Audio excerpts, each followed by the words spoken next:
চতিয়াত এখন বিলক লৈ উত্তপ্ত পৰিস্থিতি। প্ৰতিবাদৰ সন্মুখীন হ'ল উচ্ছেদ কৰিবলৈ যোৱা আৰক্ষী দল। নদুৱাৰ ৰাজচক্ৰৰ অন্তৰ্গত চতিয়াৰ দোলাপানী বিলৰ এটা অংশক লৈ অঞ্চলটোৰ ৰাইজ আৰু নদুৱাৰ মীন সমবায় সমিতিৰ মাজত বিবাদ চলি আছিল। নদুৱাৰ মীন সমবায় সমিতিয়ে দাবী কৰে ৰাজহ বিলৰ এটা অংশ অঞ্চলটোৰ ৰাইজে বৃহৎ বান্ধ দি অবৈধভাৱে দখল কৰি আহিছে।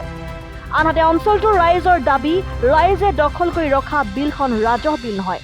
সেই বিলখন শোণিতপুৰ জিলাৰ উপায়ুক্তৰ আপত্তিবিহীন প্ৰমাণপত্ৰৰ ভিত্তিত বন বিভাগে EDC গঠন কৰি 85 লাখ টকা ব্যয় কৰি এটা প্ৰকাণ্ড পুখুৰী খন্দা হয়। এই পুখুৰী খন্দাৰ পিছত নদুৱাৰ মীন সমবায় সমিতিয়ে আপত্তি দৰ্শাইছিল যদিও জিলা উপায়ুক্তৰ অনুমোদন লৈ ৰাইজে সেই পুখুৰীত মৎস্য পালন কৰি আহিছে। এই বিষয়টো লৈ নদুৱাৰ মীন সমবায় সমিতিয়ে গুৱাহাটী উচ্চ ন্যায়ালয়ত গোচৰ তৰে আৰু এই গোচৰৰ ৰায় আহে মীন সমবায় সমিতিৰ সপক্ষে। গুৱাহাটী উচ্চ ন্যায়ালয়ে ৰাজহ বিলখন দখলমুক্ত কৰিবলৈ প্ৰশাসনক নিৰ্দেশ দিয়াত শনিবাৰে নদুৱাৰ ৰাজচক্ৰ বিষয়াৰ নেতৃত্বত এটা বৃহৎ আৰক্ষী আৰু অৰ্ধ সামৰিক বাহিনীৰ দলে বেদখলমুক্ত কৰিবলৈ প্ৰচেষ্টা চলাইছিল যদিও অঞ্চলটোৰ ৰাইজৰ তীব্ৰ প্ৰতিবাদৰ সন্মুখীন হৈ উচ্ছেদ অভিযান চলাবলৈ সক্ষম নহ'ল। মানে এই সৰু দলপানীখন আমাৰ এইখন বৃহৎ দলপানী এখন আছে। এই ডাঙৰ দলপানীখনৰ সৰু দলপানী লিংক আছিলে। এইটো লিংক থকাৰ পিছত এইটো ফৰেষ্টে এটা প্ৰজেক্ট আহিছিল। প্ৰজেক্ট কৰাৰ পিছত নেপালী সম্প্ৰদায়ৰ লোকসকলে তাৰমানে এইটো মাটি আমাৰ মাটিটো দেখাই দিছিল। দেখাই দিয়াৰ পিছত আমি মানে নথিপত্ৰ কাগজ পত্ৰ আমাৰ ৰেভিনিউ দিয়া এখন বিল হয়। আমি কাগজ পত্ৰ দিয়াৰ পিছত এইটো মানে ফৰেষ্টে কৰিব নোৱাৰোঁ বুলি ক'লে। লাষ্টত মানে ফৰেষ্টে এটা NOC দিলে যে এইটো আমি যে এখন বিলৰ পৰা আমি খানি ডেভেলপ কৰি দিয়াৰ পিছত সেই গোটেই ছ'চাইটিক প্ৰপাৰ্টিটো সমজাই দিয়া হ'ব। সেইবুলি এখন NOC দিয়া হৈছিলে। আজি সেই NOCৰ পৰাই তেওঁলোকে এইটো বান্ধিলে, বনাৰ পিছত এইটো ব্লক কৰি দিলে।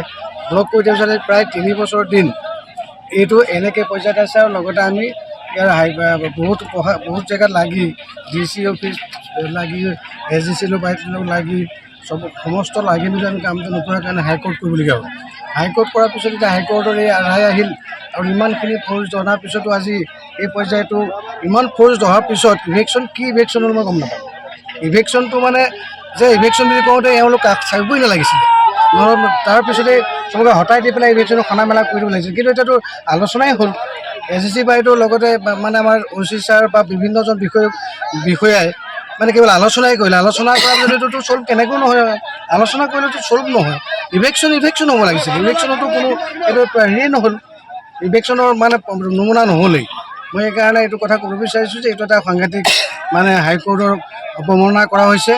আৰু সেইকাৰণে মানে এতিয়া পিছৰ পৰ্যায়ত কি হয় আকৌ আমি হাইকোৰ্টৰ লগত আলোচনা কৰি চাওঁ। মানে এই বিলখন যিটো বিলৰ ওপৰত এতিয়া কৰি থকা হৈছে, প্ৰশাসন আহিছে, এই বিলখনৰ নলনী বিল বুলি বিখ্যাত। মোৰ জন্ম ইয়াতেই, তেতিয়াৰ পৰাই জানো। কিন্তু এই বিলটো আমাৰ চাৰ্কল অফিচত গৈ পেলাই কেনেকৈ যে সৰু দোলাপানী হ'ল আমাৰ ইয়াৰ ৰাইজে ক'ব নোৱাৰে। যদি 70 চনৰ আগৰ যদি ৰেকৰ্ড চাবলৈ যাওঁ, নলনী বিলখনেই আছে। সেই বিলখন এতিয়া শুকাই গৈ ডুবি এটাত পৰিণত হৈছে। এই বিলখন ৰাইজে খাই আছিলে এত বছৰে। কিন্তু তাৰ মাজতে কেইজনমান এই ঠিকাদাৰে মহলদাৰে 2-3 বছৰমান লুটি খালে। তাৰপিছত আকৌ ৰাইজে খাবলৈ আৰম্ভ কৰিছে। তেনেকুৱাতে আকৌ আমাৰ ফৰেষ্ট ডিপাৰ্টমেণ্টৰ পৰা EDCৰ হৈ এই বিলখনক 85 লাখ টকাৰ যিটো প্ৰজেক্ট দিয়া হৈছে, এইটো জল সংৰক্ষণৰ কাৰণে দিয়া হৈছে। চাৰিওফালৰ পৰা আমি পাইছিলোঁ যে এই বিলখনক মানে জল সংৰক্ষণৰ হক বুলি সকলো ৰাইজে 340 ঘৰ ৰাইজ বৰ্তমান আমাৰ ইয়াত 340 ঘৰ মানুহে খেতি কৰি খোৱা মাটি দিছোঁ আমি এই পুখুৰীটো হ'বৰ কাৰণে। কিন্তু আজি প্ৰশাসনে আমাৰ চতিয়া চাৰ্কলে বাৰম্বাৰ এই ৰাইজক ইমান অসুবিধাত পেলাইছে। এই বিলখন হোৱাৰ পিছৰ পৰা এই দলনি পানী বিলৰ মাছ যেনেকৈ চীনা পুঠি, গ্ৰাছ কাৰ্প আদি মাছে এই 840 হেক্টৰ মাটিৰ ধান এদিনো কাটিব পৰা নাছিলোঁ। যেতিয়াৰ পৰা এওঁলোকে এই মাছ এৰিবলৈ ল'লে, তেতিয়াৰ পৰা এজন মানুহেও খেতিৰ পৰা ধান খাব পৰা নাছিল। আজি এই প্ৰজেক্টটো হোৱাৰ পিছৰ পৰা ৰাইজৰ উন্নতি হৈছে। যেনেকৈ খেতি লগাইছে ঠিক তেনেকৈ ফচলো পাই আছে। আজি আকৌ প্ৰশাসনে আমাৰ ইয়াত এই মথাউৰিটো এই ৰাস্তাৰ মুখটো ভাঙিবলৈ আহিছে। তেওঁলোকৰ এটাই অভিযোগ, পশ্চিম ফালে মুখটো দিব লাগে।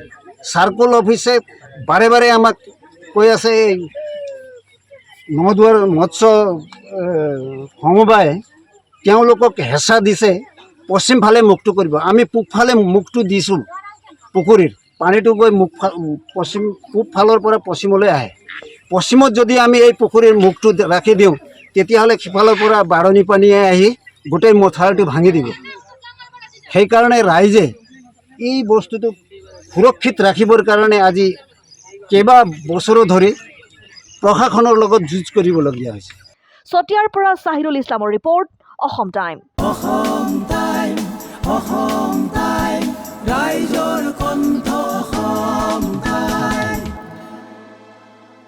আপোনাৰ প্ৰিয় চহৰ নলবাৰীত নিজাববীয়াকৈ বসবাস কৰাৰ সপোন আছে নেকি?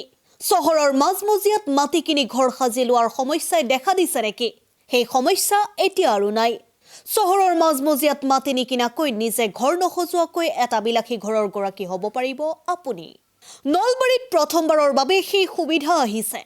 নলবাৰীত প্ৰথমটো ৰেৰাৰ দ্বাৰা অনুমোদিত আটকধুনীয়া এপাৰ্টমেণ্ট এতিয়া চহৰৰ গোপাল বজাৰত নিৰ্মাণ হৈ উঠিছে। আটকধুনীয়া আহল বহল এপাৰ্টমেণ্ট তীৰ্থদ্বীপ এনক্লেভ।